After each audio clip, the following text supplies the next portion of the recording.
Hello, Part 3, Habits.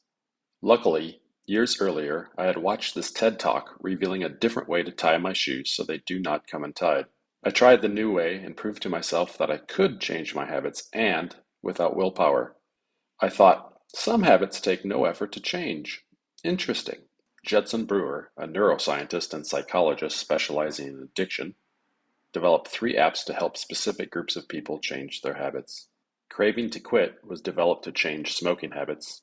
Eat Right Now to change compulsive eating habits. Unwinding Anxiety for habits related to anxiety. Unwinding Anxiety's core modules are a series of approximately 10-minute learnings. There are 30 learnings. I learned that I had 14 bad habits. I was able to see clearly that those habits were ingrained in the foundations of most of the bad things that had happened in my life. It was my fault that these things happened to me because I did them to me. But how could I be guilty? These habits were happening automatically without me even being aware. I also learned that I had these habits not because I was a bad person. No. I had these bad habits because the human mind, our minds, are so very good at finding options for the bigger, better offer to get relief from pain. In our modern world, we have so many options for short-term relief. Although it is my fault, these habits developed in my mind because my mind is simply doing its job.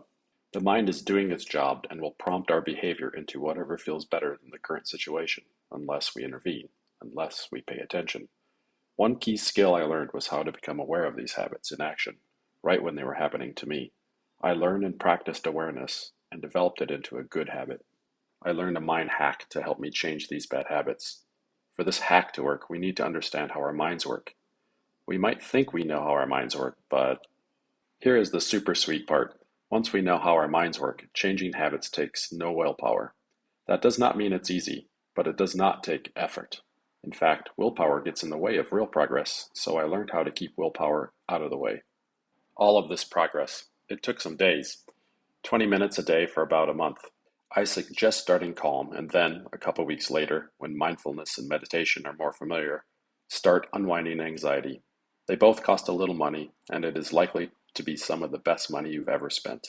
Here are the rest of the videos in this series. They are for reference and support.